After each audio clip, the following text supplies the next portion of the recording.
Time Flies, a great song by Dennis Beck, Marshfield graduate, 1976. Dennis, thanks as always for letting us use your song. Dennis has got a great collection. If you go to YouTube, you can find a lot of his songs on there, and many of them relate to his days growing up here in Marshfield and Webster County. So take a look at those songs. Welcome today to Marshfield's Old School Times. We're back again today with my very good friend Mike Cunningham. Most of you know Mike, city manager, grocery store owner, state representative, state senator, and now retired farmer, horseman, and just really glad to have Mike here today. And he and I, we've spent a lot of time together, and we hopefully we'll have some stories that maybe you might not know about Mike and I together. Maybe times we spent together in Jeff City, and maybe some of the times that he spent here in Marshfield with his friends prior to being elected. So Logan Fraker is our technician and producer back behind the scenes today. Logan, welcome. Thank you. He's officially an adult now. He's 18 years old, so I'm lucky to still get him to help me. Well, Mike, today will go by really fast because I think we've got a lot of stories we can swap and enhance maybe if we want to and make them sound a little better than they are. But Hope so. Hope not everybody remembers them. Yeah, but we're going to start at the The real beginning. story. There you go. We're going to start at the beginning. I want you to kind of start today about with, you were raised in Macon, Missouri, I think, and talk about your family, your folks, your sisters, and a little bit about your time prior to Marshfield. Yeah. Okay. Born actually in Columbia. Moved to Hannibal. Lived in Hannibal before. Lived a couple other places, and then came back to Columbia, and then moved to Macon. Macon's where I spent my last. I think started there in the fourth grade or something like that. That's about 60 miles north of Columbia. Town of about maybe 4,000. No growth whatsoever. It's not like South Missouri, and so it struggles a lot. Still good people there and everything. It's a lot different than what it is down here, but it was a good place to grow up, and I had a lot of good friends up there. North of the Missouri River, in my travels the last few years working for the state, it is different when you get north of the river. Obviously, the terrain, the land, the soil, not a lot of cattle, a lot of cropland, crop farming, and so forth. But even the people are a little bit different up there. Yeah, and, the people great are a little people bit though. different. Yeah, It's they're good Missouri. people. Yeah. It's just different, Mm-hmm. and the no growth. I think anytime you like say the river or I-70, there's just not much growth up there north. Mm-hmm. There was a coal mine, a really big coal mine up there in Macon at one time, just outside there, and I remember it was a big deal. It had Big David as a crane they brought in, and it would hold 4 railroad cars full of coal in wow. one scoop. And that's really a big deal at the time. But when they shut that down, the town just died. A lot of little manufacturing plants that we used to have scattered around the state. Mm-hmm. I know up in that part of the country, many of those dried up after NAFTA and after, everything started going overseas in the 80s and 90s. But so you graduated from Macon. I did graduate. And then your mom, dad, and your sisters. And Yep, my dad had a grocery store there, so I kind of had it in my blood. My grandfather had one in Columbia at one time, and so it was sort of my blood. My uncle, my dad had a couple stores, and uncle ran one. It wasn't very successful, but he cut meat and had lived in Columbia, and then they bought a little store in North Missouri for him, and one of those family deals that didn't go quite so well. Yeah. I know your dad, obviously, a really interesting guy, a great guy, and I know stories we've shared in the past. He went to school with Bud Walton, right? Didn't he graduate with Bud? Yeah, from Columbia. Yeah. So it's kind of always interesting to hear him talk about those days growing up. It is, and my sister Linda just gave me a picture the other day. I've always seen it at my grandparents' house. I walk in, it's a Navy picture when he and a friend went in the Navy after basic training. That's the last time they'd seen each other. They were both from Columbia. And then when they got out, my dad called my mom, waiting in line to discharge, and said, "Have you seen Leo?" And she said, "No, I haven't. Don't know anything about it." And he looked up, and he was just a couple lines over there, and they ran into each other again. Then they're lifetime friends. They had campers together and went different places, and lifetime friends in Columbia and stuff like that. He was in the grocery business too. Yeah. That's cool. So I know your dad was camping. They were traveling a lot in these later years down here, and they hooked back up. Then this Yeah. gentleman, that's cool. That's neat. There was 3 or 4 different ones. They all had campers and just kind of fit in. Yeah. They went to my dad went to Alaska one time, and he liked to go. He didn't sit still. Yeah. But they'd been the East Coast, been almost everywhere. And then as they got older, they'd go south in Florida or Texas or Arizona or something like that.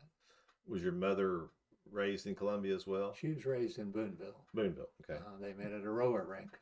Yeah. And, my dad had just broke up, and then World War II started, and then they got married real fast. I think she was just 16 when they got married. Yeah. But she grew up very poor, and it was a rough life for her, but they made a good couple. Yeah. That's cool. We had Pat Abbott on a few weeks ago, and her and Bob, she was just 17, still a senior in high school, and Bob went off to war, and they didn't see each other after their honeymoon night for like 8 or 9 months, and then she saw him one time, and then he went back to sea, and it was another 8 or 9 months. Yeah. It was just remarkable, that generation, the greatest generation. Yeah, and I think it truly was the greatest generation. No question. The sacrifices they made, whether the Army, Navy, whatever, I can't imagine. Yeah, can't either. Being a little boat, like a cork or a bobber, you'd use fishing out in the ocean, not knowing, when you were going to get hit and where you'd end up at. That's right. And you wouldn't live through it, and no technology like we have today either. No, it's just pure hell computer. being in the Army, Navy, Air Force, any of them at that time. Really crazy. So you ended up with 3 sisters? 3 sisters. Yeah, no brothers. No brothers. I was kind of the second child. I was kind of, being the boy, I was somewhat spoiled, I think, in a lot of ways. Surely not. But Linda Cheever was my oldest, the oldest sister, and so she married Don Cheever, and that's our relationship there. But she's a couple of years older and everything. So then the other 2 are younger, and I had a middle sister that she didn't have much attention at the time, between me being the boy getting the attention, Linda getting attention being the oldest, and Susie, my sister, being the youngest. So, but she gets along good. She's a good girl. Good. I'm very blessed to have a great family. Yeah. You are. I always figured that's a good basis. I used to give a few speeches, and I'd start the speeches with, if you were born in America, and if you had a good family, whether it be, grandparents raising you or whatever, but had a good family, and if you believed in God and had a relationship there, you had a good jump on life. Doesn't mean you could make it in life without those, but that sure made life a whole lot easier. Absolutely. At least kept you focused on the right things. It did. For sure. Mm-hmm. So you graduated from Macon High School, and then what happened after that? I decided I wanted to go somewhere, and so I went to Florida first year of college, and in Jacksonville, and it was a nice place to go to college, but a very good place to study there on the beach. So basically, study what? You mean education? Education-wise, yes. And basically, didn't make very good grades my first year, and so I came home, and then here came the Army right after that to be drafted, and I went to Kirksville at that point just for one semester. Then got drafted. Mm-hmm. So I was going to be a pilot, and I wore glasses back then. They couldn't make depending how many they killed in Vietnam, whether or not they take someone with glasses or not. Really? Yeah. And then the problem is I had my pilot's license, and so I had a good jump on it and everything. But they couldn't make up their mind. They'd call me and say, "Okay, we can take you this period," and then they'd call back, "Nope, can't do it." And so I finally just got tired of messing with them. They just said, "Heck with it, draft me."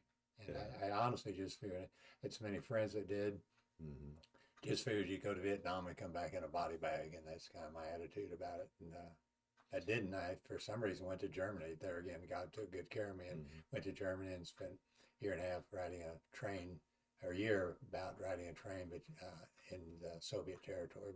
Berlin was like an island at that time. Really? And so we'd take people in, and supposedly we were hauling refrigerators, this, that, and other, but usually there were missiles going in or something like that. Wow. And you're too young, but Francis Gary Powers. Oh, yes. I remember. Brain, yeah. We'd go past the prison he was in, had been in, and we'd stop and visit with Russians, and I had to have an agenda to tell them what we had in, but they couldn't look inside it. So the Cold War was going strong at that point. So this was what, 67 or 67? Seven. So in Vietnam the height was about 68, so it was really going strong as well. So times were really hard. I mean, times were tough in those days. You know, I don't think anybody really understood what was going on in Vietnam, No. Yeah. and I'm sure with the Cold War, you guys also had to look behind your back every so often Yeah. as well. We had spy cars that I actually worked Checkpoint Alpha, where you go into East Germany, and right behind us we had a Russian checkpoint, and so it was interesting. We'd have these spy cars come in, and what they do, they'd go in and paint them all camouflage. They'd go out and cover them with trees and all that, and then they would watch the Russians do maneuvers, and when they'd get caught, they'd outrun them as best they could and Yeah. just come flying through there. But it was Wow. a big game Oh that they were yeah. playing at that Yeah. time. Crazy. I tell you, Yeah.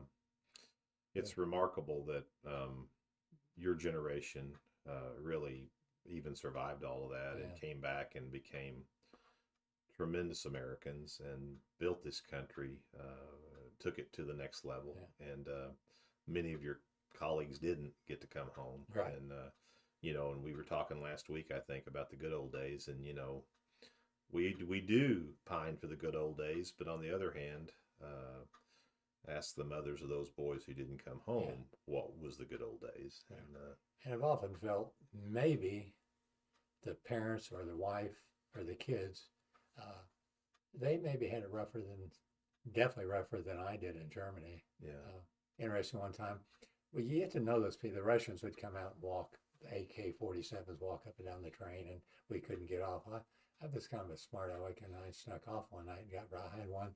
A couple weeks earlier, he wanted to go with us. He went on the train. I went and got the interpreter. Said, "No, you're not going to take him. You know, that'll be an international incident." So I got along pretty good with him. And we'd trade stuff and stuff like that. They liked pistol, cigarette lighters, and stuff like that. We'd trade coins.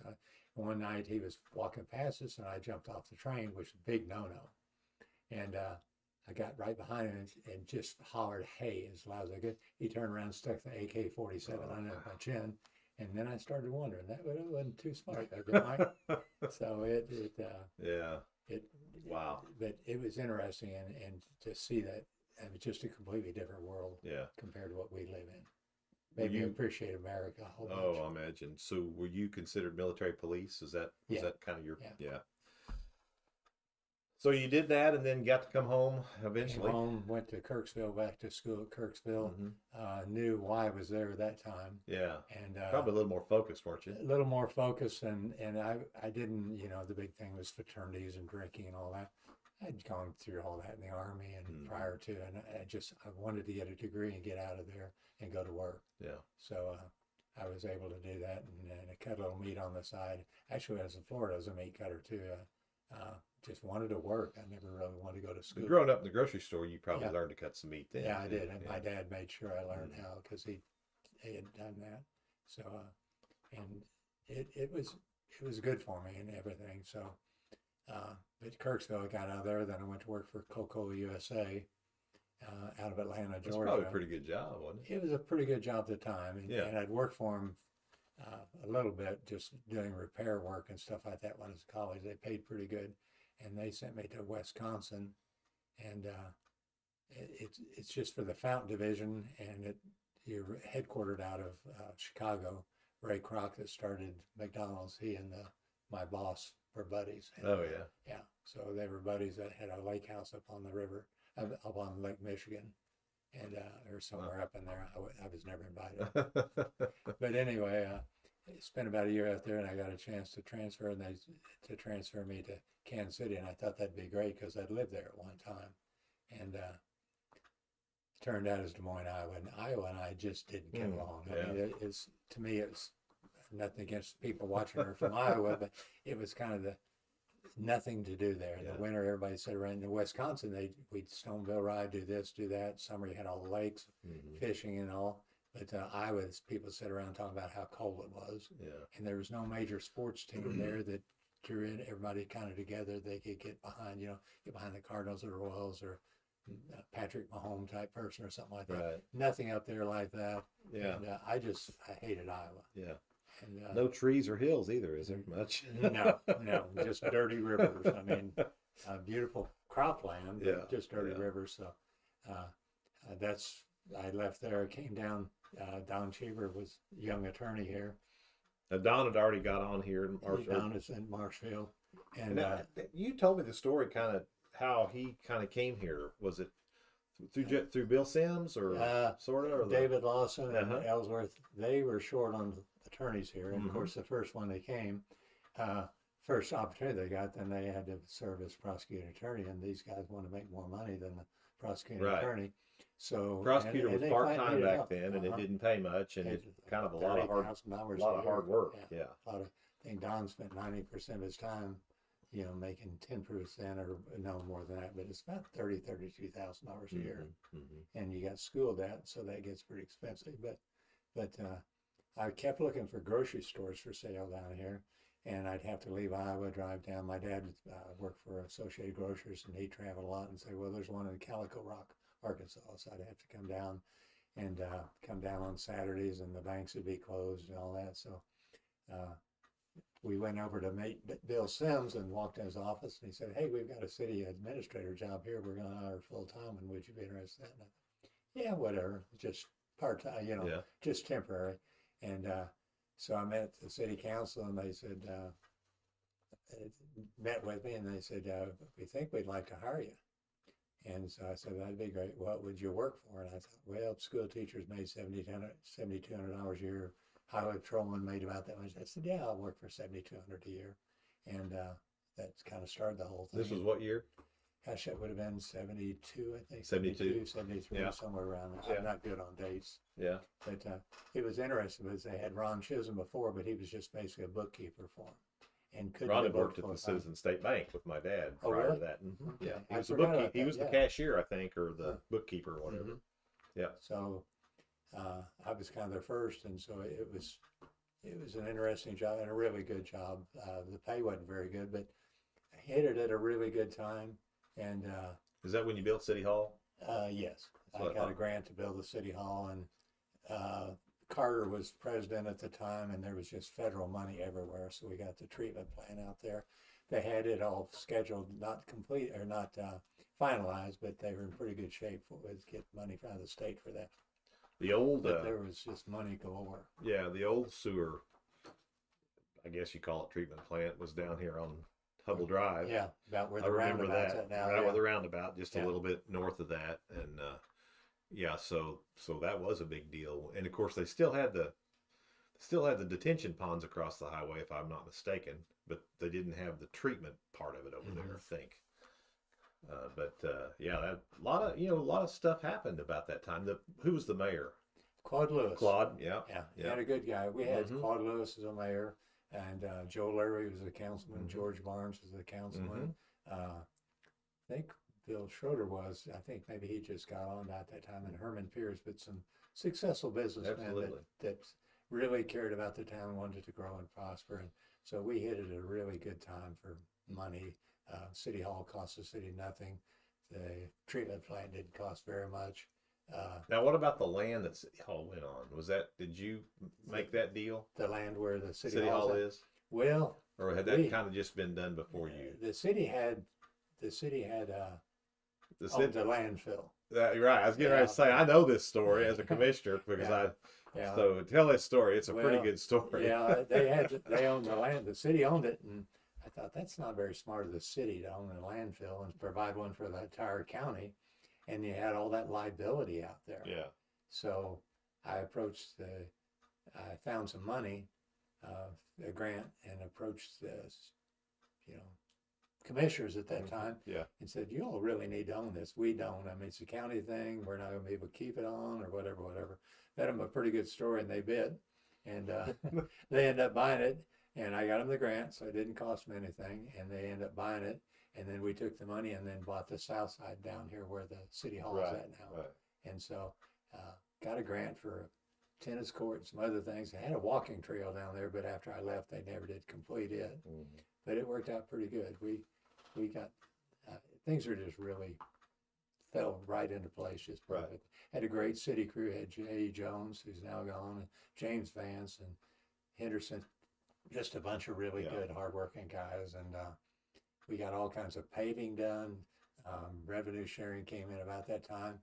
got off the square of the streets, curb and guttered as far as we could go with money for them. It's just got to, I talked the highway department into doing the commuter parking lot out there. Mm-hmm.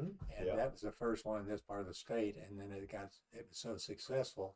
And at that point, then they started putting a lot of different places now. But that was the first one that out of this highway department down here that Right. they had that. So that's good. Actually, I got a grant for police. Gene Fraker, your uncle, Mm-hmm. got a grant for, he would sleep with the radio beside his bed. Oh yeah. And they basically had a bag telephone, but with a Aunt Bert was the dispatcher. yeah, but sleep with that, and that the telephone then wasn't a cell phone at all in any No. way. It's just it Well, it was kind of an old Motorola yeah, two-way radio, Yeah. sort of. I don't think Yeah. it even. and I think she had to take the calls on her home. he the did, home she line. did, yeah, Or the courthouse number, Yeah. which I think would ring at their house, and then use the Motorola radio phone to. yeah. And they couldn't even the reception so bad they couldn't even get Springfield, so they had no help whatsoever. Right. So I seen that, and I thought something's got to happen. And liking Gene and liking what they did and everything like that. And I think at that time he just had like one or two deputies, Dale Strand down at Seymour, and maybe one up here at the time. Yeah, Had Butch something. and Butch Kesterson Yeah. and various different ones Different ones. switching back and forth, Yeah. but they didn't have a full-time dispatch Yeah. office yet. No. So I got a grant that allowed us to get a dispatcher, and Billy And- Bowers, was he the first one? no, actually, Jim Chatoon, I think, was the first one. He came in looking for a job. Yeah. He was so poor he didn't have any shoes or anything, just poor as could be. And I thought he'll work cheap. Yeah. And so I think he was the first one, and got him set up. And Gene took really good care of him, all that. But so that allowed them to at least have contact with Springfield. And then I got a grant for Mule's computer, and so they could use that, run license numbers and stuff like that. But you take, remember one of the, actually it was Ken Clardy one night stopped a bunch of drunks out here on the road 2-lane coming into town, and no way to tell anybody where he's at. Yeah. A car full of drunks, and Oh yeah. weren't no one you'd want to marry your daughter. Right. And so that's we just had to do something, and so that's a big and had really pretty good policemen. Some of them weren't the best at the time, and then we gradually built a really good police force. I mean, it was to be admired. Ken Clardy was a young Texan, walked in this office at the courthouse. We just had an office there, and he walked in there and was looking for a job, and he'd rode with some policemen down in Texas, and he was just a young kid. And so I hired him, and then he ended up being a really good chief of police. Yeah, and, he sure did. and we just filled in with good people and stuff Yeah. like that. And Roger Thomas was a good old boy, and I liked his attitude. And Jones, Laverne Jones. Laverne, yeah. But they had a good, you as a kid growing up then, kind of understood they cut you some breaks. They were really good Yeah, to the kids. and, I you mean, can't we hardly do that respected them, now. but they were, they knew our folks, they knew our families, they knew we were basically good kids. Mhm. Didn't always do what we should have, but they gave you, like you said, you learned from them to where later in life it paid off. Yeah, I was amazed. I had breakfast the other day with C. Wells, and of course hired him as a policeman. That was his first law enforcement job. But I told him I liked how he handled things. Now, one time he did, somebody got a little rowdy with him, and they ended up, flying into their windshield. Didn't break, Mm-hmm. but I know one time he caught some young kids out dry. They were been drinking out around the Dairy Queen, so he just said, "All right, boys, everybody out, and give me your car keys." So he just threw them in there, locked the door. Go tell your parents. Yeah. And just common sense stuff Yeah. to where they didn't end up in trouble, didn't Right. affect their insurance, but it's a good lesson for them. Right. They handle a lot of stuff like that and everything. Yeah. So it had good people, and city job made it an easy job having the good people. Well, you certainly, the time period you served, from 72 to what year did you buy the store? 79, 79? I think that, yeah. So that 6 or 7 year period, Marshfield did experience some tremendous growth, progress. Rotary Park started, like you said, you bought the land for the park. I think you probably were the one that finagled Rotary Club into building the pavilion and doing some. You figured out ways to get some community involvement, which is all important. Yeah, it is. Everybody felt like Yeah. that's what I've always admired about Marshfield. and the area is people wanted to be involved. They wanted, Right. and I never wanted, and it's kind of dumb on my part, but I bought that old grocery store, but I never really wanted Marshfield to be a Nix or an Ozark or anything like that. I wanted to know who my neighbors were. And I read an article one time, they were talking about at some point your small towns will end up being a Walmart and a Get and Go. They'll just be an extension And, of yeah, the metropolitan area. and that'll be it. And Yeah. that'll be the only local business. That always concerned me. I never wanted that, but still wanted some growth Yeah. and keep kids here and Yeah. keep the town vibrant. And the square today is even, you know, it's full. And when I was a senator, I had 8 counties to travel over, gosh, almost all the way to Poplar Bluff. And those little towns, Willow and all these other little towns have kind of dried up. Yeah. But Cabool, there's just nothing in Houston, Missouri, and much of that. But Marshall's always been pretty active. We have the best of both worlds. Yeah, we do. Still have our identity. We're still growing, Mhm. progressing. We're adding amenities. Maybe Mhm. not as fast as some would like. It'd like to be nice to have a movie theater. It'd be nice to have a bowling alley Mhm. again, and so forth. Some more restaurants, but we haven't lost our identity as a community. Like you said, Ozark, Nixa, even Republic now is the hot spot. I mean, it's Mhm. all just Springfield, Mhm. really. And there's no way that you can know everybody. Like, you know, not that we know everybody, but we still know some folks, and it's just we have the best of both worlds. We do. So I don't know how long that'll Yeah. keep that way, but we do right now. But you know, a town like Lebanon has sort of been able to survive that. I mean, they're far enough Yeah, away from far enough Springfield. away. They have their own identity. They Mhm. pull together. Seymour's one of the most remarkable communities to pull together when they want to get is. something done. They got a brand new gymnasium that they're gonna cut the ribbon on, I think, Monday this week, and you know, they just Apple Festival's a phenomenon over there. It is. And so they do a great job with that. But so after your time and you bought the grocery store, then I had $50 at the time, is all I had in my pocket. $50. Did some creative accounting, which could probably get in trouble with banks right now, but did some creative accounting and had $50 and opened up that first morning. I thought, I don't even have enough money to put in the register, you know, to open up. But God's always taken good care of me and just provided. And I think that for 10 years, it lost money every year for 10 years. yeah, in the old building. In the old building up there, and so. But you had to see the potential, and it had to. Yeah. I mean, you had to know that the growth was Yeah. coming and was there. Yeah. I mean, eventually to build that new Yeah. to make the investment for the new Yeah. one. My dad always told me if you open up a business, if you can, put it in the town center, in the courthouse, Yeah. because everybody's in to pay tax or visit the court or Mhm. other things, and you know the county seats where you want to have a Yep. business, and boy, that proved out to be true. Right. Because Marshall has had good steady. I think there's about 2,000 people here when I first came. Hmm. My gosh, the highway. We were talking before we went on air, just a 2-lane road coming in and what used to be out there. I mean, nothing resembles anything out there anymore. Right. But I think the population in the 1970 census, which was still in force when I graduated in 77, showed 2996 or something like Mhm. that.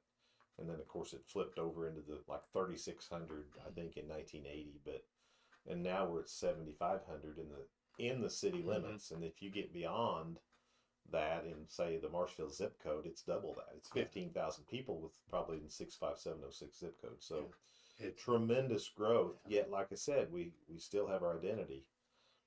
So the grocery store you got going out there, you're raising your family, the kids are growing up. You've got 3 kids. Tell us a little bit about them. Do have 3 kids, 2 boys and a little girl. Hmm. Not little anymore. When I look back and She has a little see their girl, age. though. Yeah, she has a little girl. She's not very little anymore. Uh-huh. And so it's a great place to raise kids. And I turned down some stores in Arkansas, and I'm glad. Nothing against Arkansas, Yeah. but just in the towns they were in, I'm glad I didn't end up in Arkansas. I'm glad there again, God took good care of me and brought me to Marshfield. And because Don got his job here and started that Mhm. movement, then the rest of your family came to Marshfield. Your Yeah. folks and your sisters Yeah. and so forth. Yeah, my folks did, and Susie lived here for a while, Mhm. and Kay did for a while, and of course Linda did raise her family here and everything like that. But one time I was in the news store at that point, and I had a side door there, and opened up the door, and my mom and dad were standing there, and I thought they'd both been sick. I said, "What are you two doing up here?" "Well, we heard there's a house for sale up here, so we came up to look at it." And before the day was over, they bought it and they moved to Marshfield. Yeah. And they enjoyed Marshfield too. Yeah. They've been, have they lived in Columbia pretty much? They lived in Columbia, then they lived in Branson. He, Yeah, Branson, that's right. worked for Associated Grocers as a territorial manager, and so he traveled with them, traveled hard on long, a lot of Arkansas curves behind the wheels, and he was definitely a good driver and knew how to handle things. Right. It helped me in the grocery business just knowing he could help me write ads and stuff like that, and it's legit because I was an AG store and stuff like that, and the AG people took pretty good care of me at the time too because of his relationship there. That was a big deal too. You had to buy the big double page ads every week. You had to have the start out coupons with and the specials, and that was a lot of work, wasn't it? Yeah, and at one time I had 4 pages, but went to 2 pages, or it started out I think with a half a page, and went on. And at one time I had 4 pages, and it's kind of I didn't like the newspaper editor at the time, Gordon. I liked the Waters, is great. Yeah. It's just the hometown stuff, and then they sold the paper, and Gordon had it, and it's kind of interesting because he Gordon Nordquist. Yep. And he was all about headlines, and he was I kind of like working in the background and stuff like that, and he was out to sell newspapers, so he kind of picked on the courthouse. Yeah, picked on the courthouse, picked on different people, the school system, and I think he really tore the town apart. Yeah. And but I put so much money in that paper when I had 4 pages there. The salesman, Doug, somebody at the time came out and said, well, I don't know if I'm going to be here next week, that Gordon has decided that he's going to let some people go. And he wasn't going to hire him back and do this and do that. And I said, okay.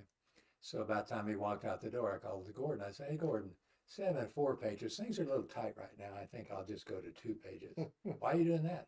Well, I understand you're laying some people off, and if I cut it right now, you would, if I'd cut it a couple of weeks ago, you would have laid some people off. So now's a really good time to do it because you're already cutting the people. Oh, no, I'm not laying anybody off. Maybe you saved a job or 2. Yeah, and so Doug called me later that day and said, thank you very much. And so I was kind of a legend over at the newspaper office because so many of them got to keep their job. And rightfully so. And I've always thought hometown papers, they can kind of make or break a school. I mean, and we'd never had whenever I came to Marshfield, they told me they'd never had a school bond issue fail. They were really proud of that.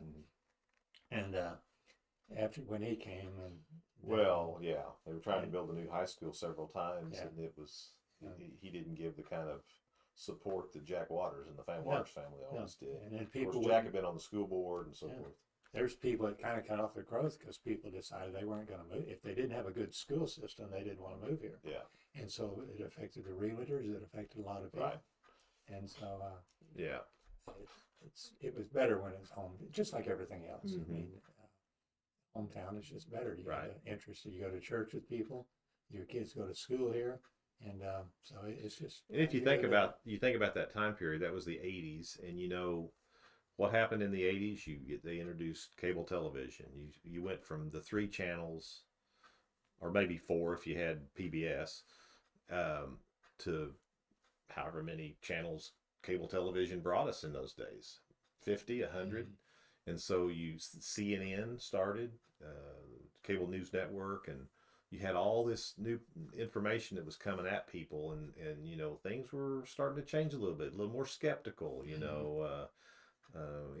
in a town, you had people that were a little more skeptical about taxes, and the 80s, was kind of, things were changing, not like they are today with social media, but they certainly were. And then, of course, Gordon, the editor of the paper, was kind of piggybacking on some of that, keeping everything kind of ruffled up, stirred up. But everything from the president on all the way down. Exactly. We had the articles about Bill Clinton had an airport down in Arkansas where he was flying in drugs and this, that, and other. And, in the local Marshfield paper. Gordon just wasn't very community minded. His wife Beverly was a nice guy. I tried to get it bought by the people in Lebanon that had the paper. They had the Seymour paper for a while. I forgot his name now. Not Denzel. No.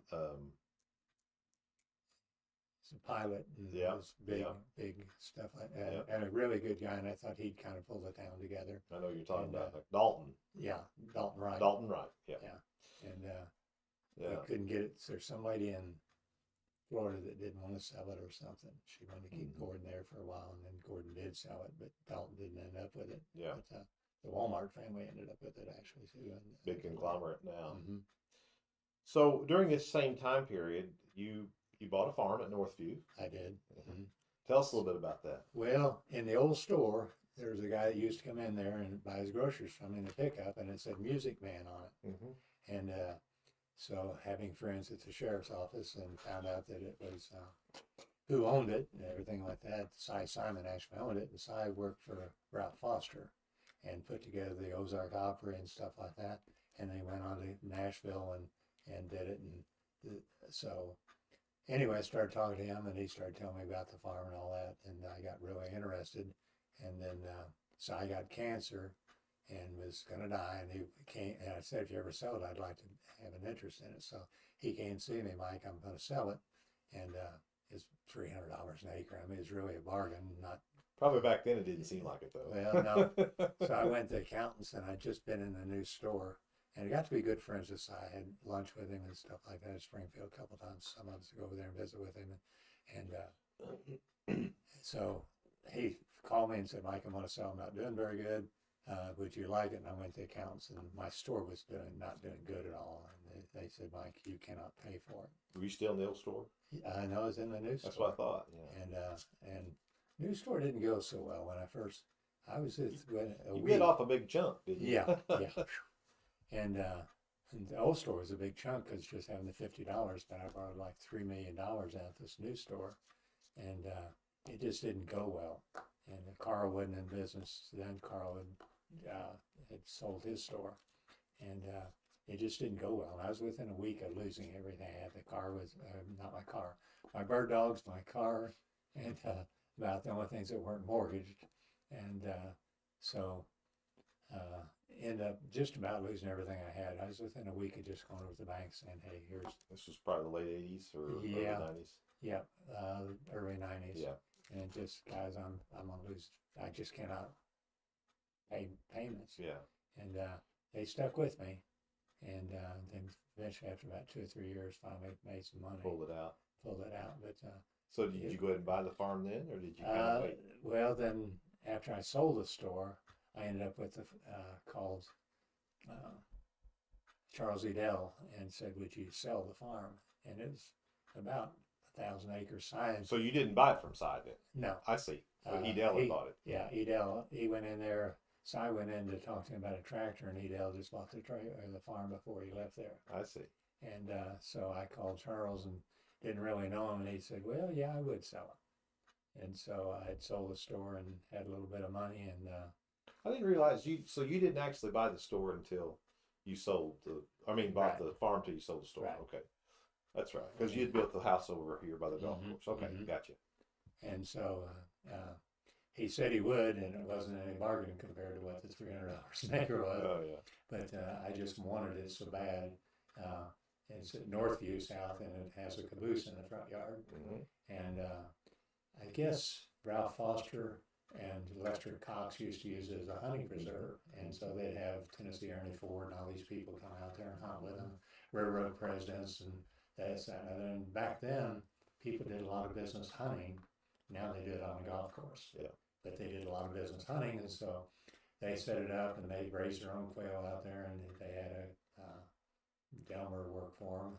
And then when Ralph got older, he decided he'd sell it to Si, and basically sold it to him really cheap. And I think it's 1,800 acres then. And when I bought it, I bought it as 1,000 acres. I've got a 600, but it's got that old caboose. One of them shot either Lester Cox's hat off or Ralph Foster's hat off. Really? This railroad president, Menke, I think was his name, and shot his hat off, and they were standing in an old silver trailer way back in the back, and he promised he'd bring them out a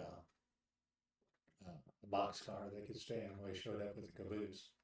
And so the caboose is out there on top of the hill. And I like seeing him haul that in there. Yeah, and all kinds of stories, and somebody, they just hooked onto it up there at Northview and drug it off the tracks and pulled it down the highway there. No, caboose is way a little too much. And all these other stories, but actually, Edel Si Simon's wife came out to see me one time after he passed away, and said no, they brought it in on a lowboy. Oh yeah. And had to have bulldozers pull it up the hill. Yeah. But it sits out there, and supposedly the story is that Willie Nelson stayed in it for a while, and has a funny smell to it inside. I don't know where that would come from Willie, but we've painted it a couple times, but I never have done the inside yet. It needs to be cleaned up and done. I still got the old potbelly stove, and size wipe is pretty creative, and it had some flares in there and pictures and old calendars and all that, and it was like one of the first ones made. Frisco boxcar cabooses made, and I think maybe 10 or something, or it's got a number on the side, and it's over 100 You mean years 1910? old. Yeah. Really? Wow. Well, and just in case some of the people watching don't realize, Cy Simon was kind of the godfather of music in Springfield. I mean, and Nashville too. And Nashville as well. But with his, kind of his roots in Springfield, and then Ralph Foster, who's owned KWTO Radio, was a partner, and they brought all those musicians in. They started the Ozark Jubilee down on St. Louis Street that my parents got the opportunity to attend and of course listen to, on Saturday nights and on the radio and so forth and television.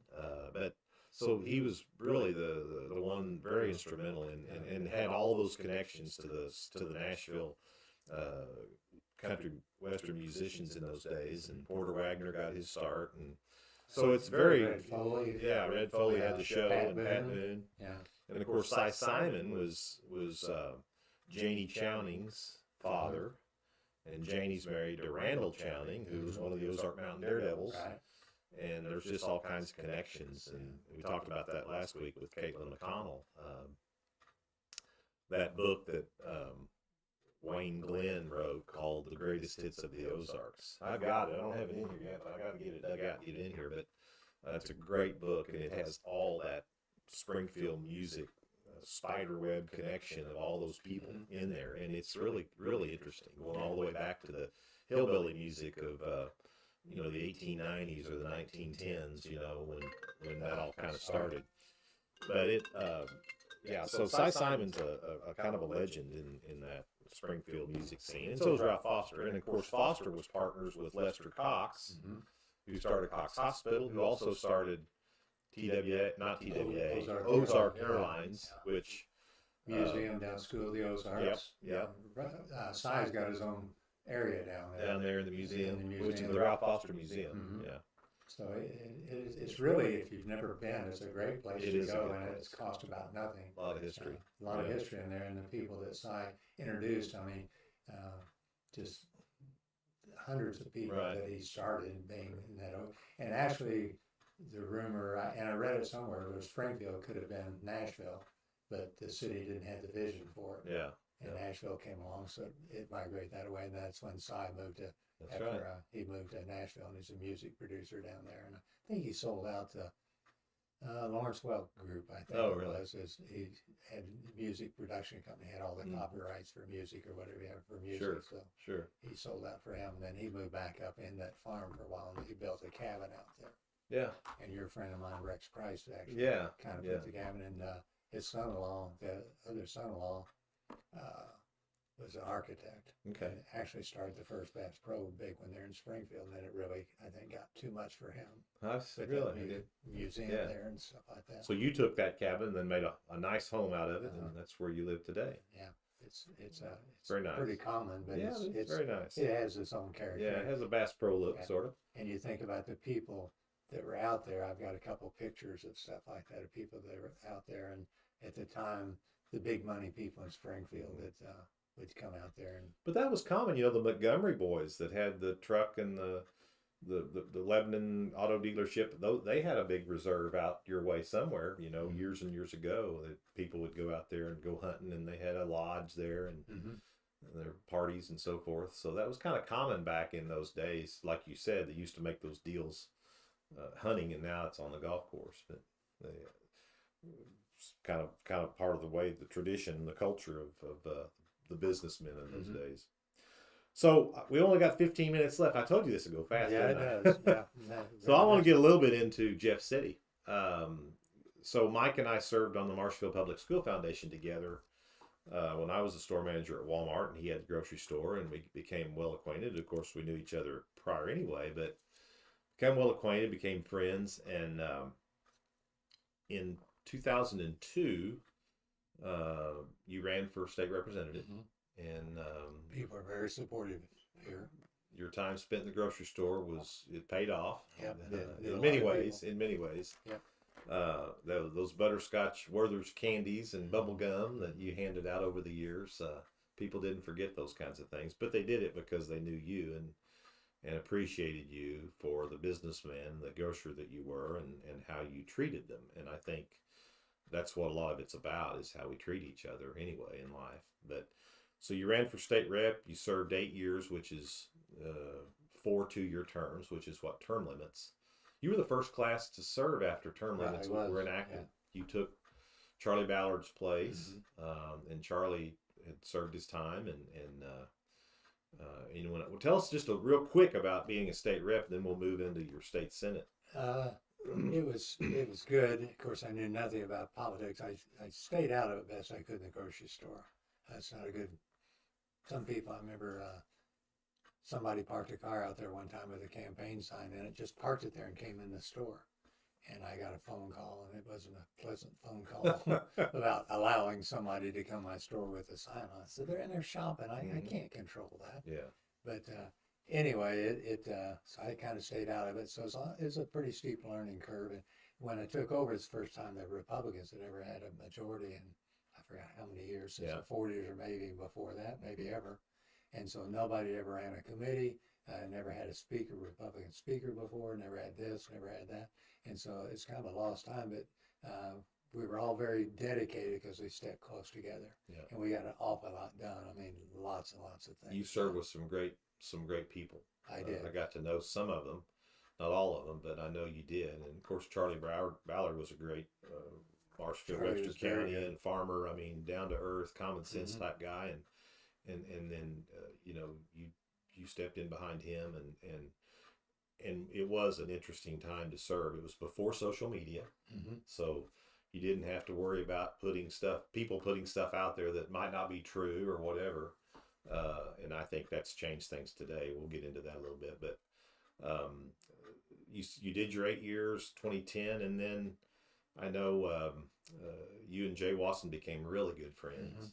And so that was Jay that just called me while. Was it really? Yeah. Yeah, and we've stayed good friends, everything like that. And so tell us about that, because one of you was going to run for Senate. Well, it was, but knowing mine was done, I remember one time going down the old highway over there, and you had a house over there you'd built. And I seen Lyndall getting out of his car or something, and so I pulled down and said, Lyndall, I'm term limited out, and I'd sure like to see you run for state rep. You'd be great at doing it because of his communication skills with people and all that. And I wanted somebody that's going to take care of the people. That's the main thing I wanted. Yeah. And so in doing that, that was true in the House and the Senate. You came in and did a great job. I had a great working relationship. You hired my old secretary, and she was just an incredibly good person. Dee, yeah, Dee was so good, and so that turned out well. And then I decided. Senate seat came up. Dan Clemens was retiring, term limited out, and so I really it wasn't my goal to be a senator. I didn't like politics that much of it. I there again stayed in the background, got a lot done by doing that, and it's all about the connections you make. That's what it's about up there, and whether it be Democrat or Republican. You got to make connections and get things done. If you don't, go in there and make people mad, whichever party they're in, doesn't serve any purpose. And so the ability to just kind of keep your mouth shut. And one of the old state reps from here, I forgot his name. Don Davis. Don Davis called me the night before. He called me too. Can I give you a little advice? Yeah, Don. Stay away from that damn microphone. Yeah. So, and I did. That was good advice. First 2 years, you don't know anything, so you just keep your mouth shut. But anyway, I stopped and seen you, and you considered it, and then did it, and that made we made a great combination. And Jay, then they redistricting about that time. Then Jay, I went to work for Jay. That was a good place for me to be. and good Well, for him I too. got to tell this because you could have ran for state senate when Jay did, and you could have won. I believe you Yeah, could have won. But because of your friendship and your loyalty to Jay and vice versa, you told Jay, I won't run against you. yeah, And I think that's important because a lot of people up there get in those situations after they've served as a rep. And, you have 163 reps, but you only have 34 Senate seats. So somebody's not going to have the opportunity to go ahead and run for Senate unless they're running against each other. And many times they do. And what had been a friendship would become enemies because of that. But not with you. no, no, You politely told Jay, I'm not going to run against you. I'll support you. yeah. But I know that a lot of people would have loved to have seen you run, and you didn't because you made that decision. But it paid off because 2 years later, redistricting occurred, and it opened up the new district where Jay could still serve the rest of his 6 years by then, and you could run it as well, and you did, and it all worked out. So, again, the good Lord, I think, looked out for you. Yeah, that's what gets pulled me out of a lot of dark alleys and stuff like that. And so it's been a good thing, and so that worked out well, and it's worked out well for Jay. And also, when I went to work for him, Marshfield still had a senator in Jeff City. They had two, had Jay and had me. Yeah. And Jay was a great senator. I mean, he really was. He was incredible. He had that ability to get along with people and good common sense. Grew up not the wealthiest person around, but started hauling hay and just developed it and turned out to be a pretty good developer down in Nixa area and stuff like that. You also developed a great friendship during this time with Lieutenant Governor Kehoe. I did, yeah. It was probably, I just served with some really good people, and he was one of the best. And there's a guy there that hadn't seen his dad since he's 1 year old, left his mother with 6 kids. And Mike's just incredible, and the amount he gives and what he puts into it and everything like that. You just can't believe how dedicated he was in his business and how he'd worked his way up from washing cars for Dave Sinclair to be one of his better salesmen, and building one of the best ambulance, or went down to shut down. They'd send him down to shut down a conversion van thing, and it wasn't making any money, so they sent him to St. Louis down there. And he went down and he called them. I said, "Hey, I think I can make this work, but I need to fire the manager because he's stealing from you." So he did. Then he ended up buying that, and then when that went south, then he turned it into an ambulance business, one of the largest ambulance manufacturers in the United States, one of the largest in the world, either first or third in the United States. And so he did well with that, and then he got a chance to buy Mike Kehoe Ford, which was a local-owned business, but he got a chance to buy that, did it, and became so fully dedicated to being a great senator. Mike Cashew was good. Yeah. And lieutenant governor now. Most lieutenant governors, I've served with great ones, but they come in and open up the Senate. They're actually in charge of the Senate, open it up, and 5 or 10 minutes later they'd be out. Mike, if we were in session 40 hours, he was there, and he'd say, "Come up and run the dais a minute. I've got to use the restroom. I've got to have a drink of water or get something to eat." But he would stay there all 40 hours with us, and he's still that dedicated. He's a good man and a good friend. Got a farm at Rolla, good cattleman. It was a great horse. He learned to ride horses and stuff like that. That's a long ways from a kid. 6 kids live in a little bitty apartment with a mother trying to provide for them. Right. So after I got elected, and then you were our state senator, and I guess it was 2 years before you worked for Jay 2, and then got elected senator. So I had Jay for 2 and you for 6 of my terms.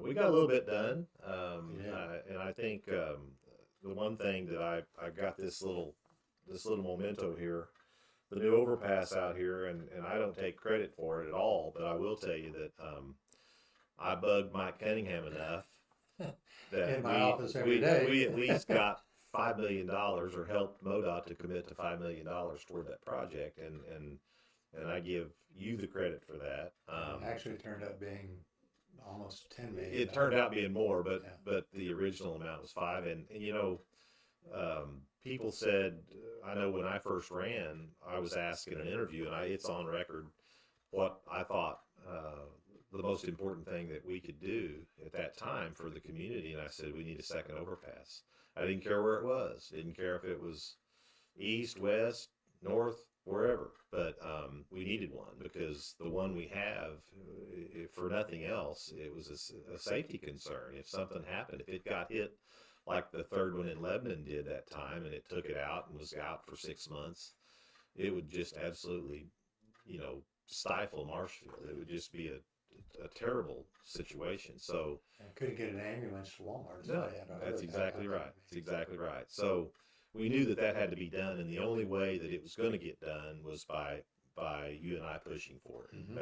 That's how you get things done in Jeff City. It's all about connections. It's all about working the system, and there was nobody much better at that than you were. And so I was honored to be a part of that.